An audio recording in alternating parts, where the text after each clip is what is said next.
So Crimea is on track to being cut off, and unless something drastically changes very quickly, it doesn't look like Russia's going to be able to stop it. In fact, earlier today, Ukrainian Defense Minister Fedorov said, quote, "Hell is beginning for the Russians. Logistics routes are being cut off. Crimea is being isolated, and this is having an impact in the east. There's a direct correlation between how much we strike logistics and the number of assault operations taking place on the front line," end quote. And it's not just the direct effect on the war effort, but Russia is starting to show signs of domestic fuel shortages as well. According to an article in Reuters earlier today, they say that Russia, one of the world's largest oil exporters, is set to import fuel this month as Ukraine continues to burn their refineries across the country. This is creating a dilemma for the Russian government that no government ever wants to be in this situation, especially during a time of war, of having to decide who gets the resources, the military or civilians. There's no right answer, and Ukraine is forcing that decision upon the Kremlin more and more every single day. So turning to this interview with Defense Minister Fedorov, he said, quote, "Crimea is being isolated by drones, and in the near future, it looks as though Crimea will become an island. This could lead to very unexpected consequences for the Russians." I'll pull up a map to show you the situation here in Crimea, and this is an interesting one because the Russians see it playing out. They're complaining about it. They know what is at stake here, but they are seemingly unable to stop it. So Crimea here is this peninsula off the southern coast of Ukraine, occupied by Russian forces in 2014. And in fact, they used this as a launching point at the beginning of the 2022 full-scale invasion. Very few access points into and out of Crimea. So 2 land bridges across the north, or roadways across the north. 1 moving in from the east. This is the Kerch Bridge. Thank you, Deep State Map, for marking that bridge with a burning bridge icon. That hasn't come under fire, notable fire from Ukrainian forces in a while. I would expect it to get hit at some point very soon, like probably in the next few weeks. You also have sea routes through the Sea of Azov from Russian territory to the coast of Crimea, and then the air bridge that can bring stuff in. It can bring people out, but in terms of like bulk supplies, especially fuel, it's just not sustainable through the air, not even close. So turning back to Fedorov, he talked about how there is a window of opportunity right now for Ukrainian forces, and they are seeing a direct effect of strikes on Russian logistics, especially along this southern corridor here, moving the land bridge from Rostov-on-Don in Russia to Crimea. They are seeing a direct effect on those strikes leading to fewer Russian assaults at the front. And this is a very challenging thing to measure. It's in a lot of ways one of those where you don't really notice it until it's too late. And Russia, no doubt, is tracking all of this. But what is one fuel truck? What is one truck full of ammunition? What is one, train full of Russian reinforcements moving to an area of the front? One doesn't really matter, doesn't change the dynamics of the war all that much. But some number does. Is it 5, 10, 20, 50 per day? At some point, those frontline forces do not have what they need to continue sustaining offensive operations. Maybe they start to run short on shells. And when I say short, it doesn't mean they go to zero. It doesn't mean troops in Donetsk or in Luhansk all of a sudden have no ammunition or have no water. That's something you could get to over a long period of time. But even a percentage reduction, 10, 15, 20% reduction in fuel might mean no armored vehicles on this next assault. It might mean troops get dropped off 25 kilometers from the front instead of 5. Very real, direct impact being had every single day due to these mid and long range strikes. In fact, according to Fedorov, he said during the first 4 months of 2026, the Defense Ministry has contracted for 300% more mid-range strike drones than during all of 2025. These strikes that we're seeing play out right now, it's not an accident. It's not that Ukraine stumbled into this. They planned for this. They built these munitions. They built these platforms. And right now, there's a reason we're seeing them surge, especially through areas of the southern occupied territories. In fact, the New York Times actually picked up on this today as well. And this is an interesting one. I've had friends and family members that watch the channel and they say, hey, did you know that some of the stuff you've been discussing now for weeks like made it into Reuters or made it into New York Times or whatever it might be? Interesting, isn't it? That kind of this independent journalism, social media, YouTube, like we're tracking this stuff so closely day in and day out that the traditional outlets, they get there. It's just a little bit slower, a little bit behind when we're picking it up here and able to share it with everyone on this channel. Anyways, the New York Times, in some great coverage here, I should say, not a knock on the reporters, the organization there, they say, quote, Crimea is the primary logistical hub and staging ground for Russian military operations across southern Ukraine. Isolating the peninsula from Russia, analysts say, could hobble Moscow's forces on the parts of the front that have been most fluid in recent months.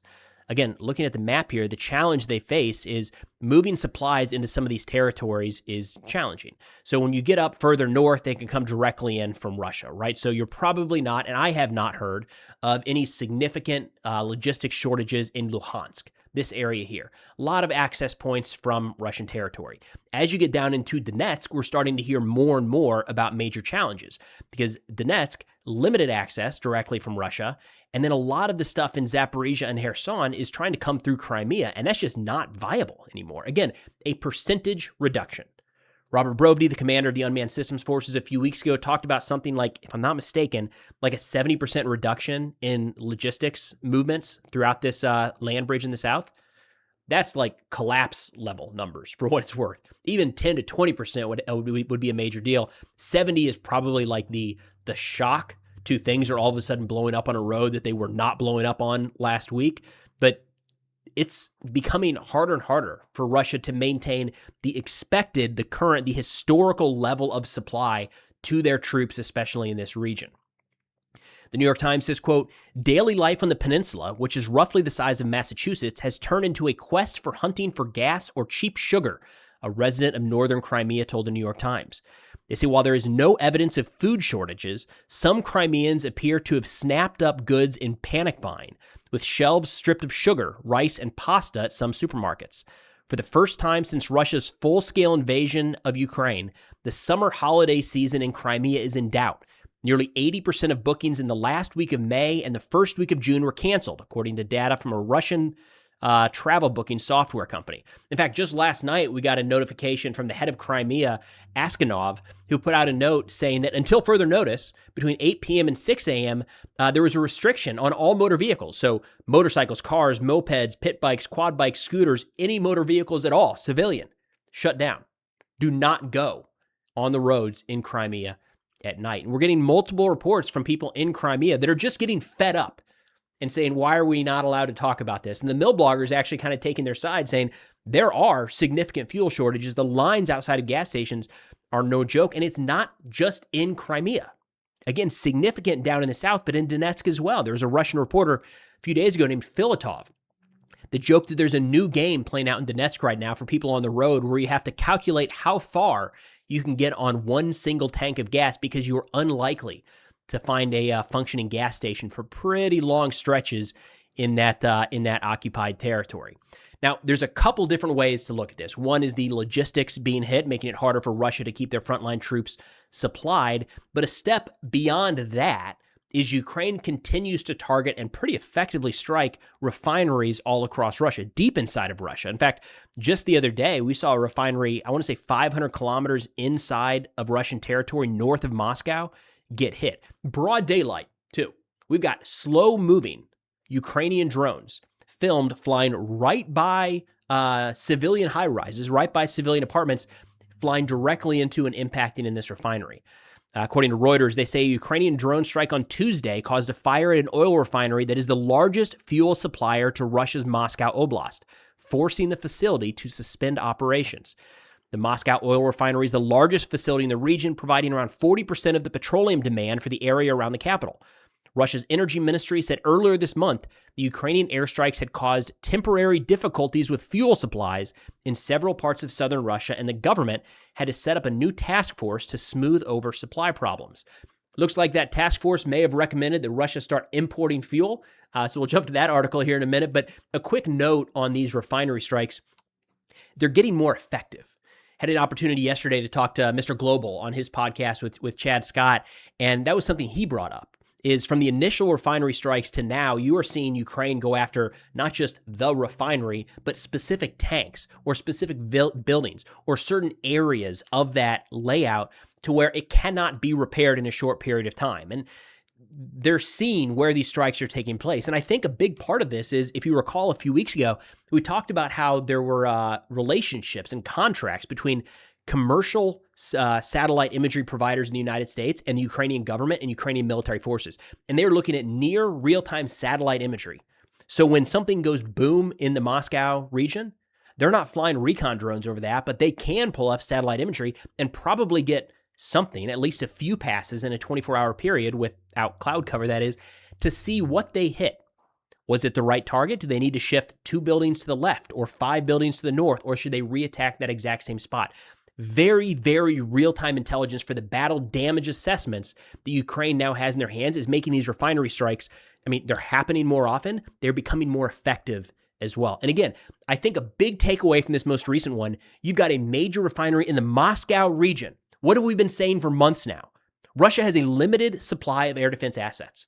If there are Ukrainian drones flying in broad daylight, low altitude, into one of the largest refineries in the country in the Moscow region, where are those air defense assets going? If that's unprotected, what else is unprotected, right? Now, Reuters, in this article, all these articles, of course, be linked in the description below, but a few hours ago put out a note saying, quote, Russia is set to import fuel by sea this month as it seeks to maintain or manage a gasoline shortage following extensive drone strikes on its refineries, 4 industry sources said. In a rare move for one of the world's largest exporters of oil and refined products, Russia is expected to receive a cargo of gasoline via one of its western ports in June. Fuel shortages in Russia have been reported by the media in and around a dozen regions, according to data compiled by Reuters.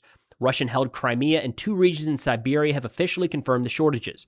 The government announced a ban on gasoline exports for producers of fuel until the end of July, helping to maximize supplies needed over the summer months when driving demand is high. Now, there's a lot of nuance here that is well over my head, and it's stuff that we saw with the shutdown of the Strait of Hormuz, where it wasn't just a matter in the United States where we could just say, we'll stop exporting fuel, we're going to start using that ourselves. I understand there's a big difference in the different types of fuel, where it can be refined, how it can be refined, how it can be used, and so on and so forth. So the importing of fuel is maybe not the best metric to go off of by itself, but when you lay that on top of fuel shortages at gas stations in Russia, and certainly in the occupied territories, like that means something. So maybe it's not one for one. Maybe Russia's not on the verge of having no fuel at all, right? They do still have a significant oil industry. But if there's a gas station anywhere in the country that is running out of fuel right now, that's noticeable, especially when it has to do with impacting the soldiers at the front. And in a recent video, we talked about Russian mill bloggers complaining, saying there's no functioning gas stations in this major stretch of territory from, let's pull the map back up here, Rostov-on-Don. This is the area they're talking about. One of the mill bloggers going from Donetsk city here in the top part of the screen all the way over to Rostov-on-Don, he said there was not a single gas station that had fuel. And the ones that, I think he said there were a couple that were, and they were rationing it, but they wouldn't allow it to be sold or issued to the soldiers. You can't sustain a war effort that way. So again, I don't want to overstate the Russian fuel emergency and the shortage of gasoline, but it's certainly having some impact if a major stretch here is not even providing fuel to the soldiers. And that's putting the Russian government in a situation more day in and day out where they're having to make that determination. And a couple different determinations here. Who gets fuel, right? Do you export it or do you import it? Does it go to the civilians? Does it go to the military? This is, again, to use the Ryan Macbeth terminology here, it's a dilemma. You want to impose dilemmas on your adversary, and there is no right answer for the Russian government. If they exclusively send it to the military to maintain operations at the front, they're going to see a backlash across the country. We'll see what that actually means, but by and large, one of the major agreements that Putin has with the Russian people is you will not feel the impacts of this war. Well, they don't have fuel because of this. They're feeling the impacts of the war. They might start to lose popularity, might start to see some sort of descent. Again, long stretch to get there. Pretty clear if you decide to supply the civilians with gasoline or continue to export gasoline at the cost of military operations. I mean, that one's obvious, right? If you don't have gas to get anything to the front lines, that kind of changes the dynamics in a few areas of the front. So challenging situation that Russia's in, and it's getting worse day by day, as every single day, more refineries are getting hit, more logistics routes are being taken under fire. Now, quick fundraiser update here. We've been working all year with Car for Ukraine, incredible organization providing vehicles to a number of units operating at the front. The 104th Territorial Defense Brigade fighting in some of the hottest areas of Donetsk is who we're working with right now. They sent over some footage that I'll play here showing how they use these vehicles from GoPro footage, you'll see these guys dropping off. They're using trucks provided by Car for Ukraine. All right, these are the people that we're working with to get more trucks like this to help save lives at the front. So for those interested in Able, if you just want to learn more about the campaign, link in the description below. That's all we got for now. Thanks for watching, and I'll see y'all next time. По дорозі. Не обіссудьте. Хачапурі заберіть. Диви, оптику собрав камерою. Все, давай. А назад що, блядь, як?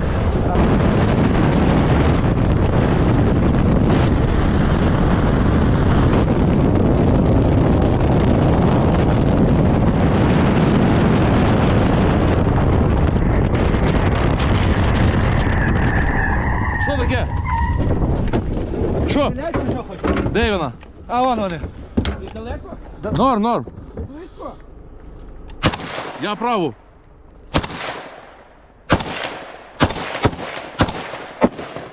Не зриваються нахуй, але їм пізда вже. Все, Їдемо нахуй. все. Стой, Жигуль їде. Все, вйобуємо нахуй. Газ.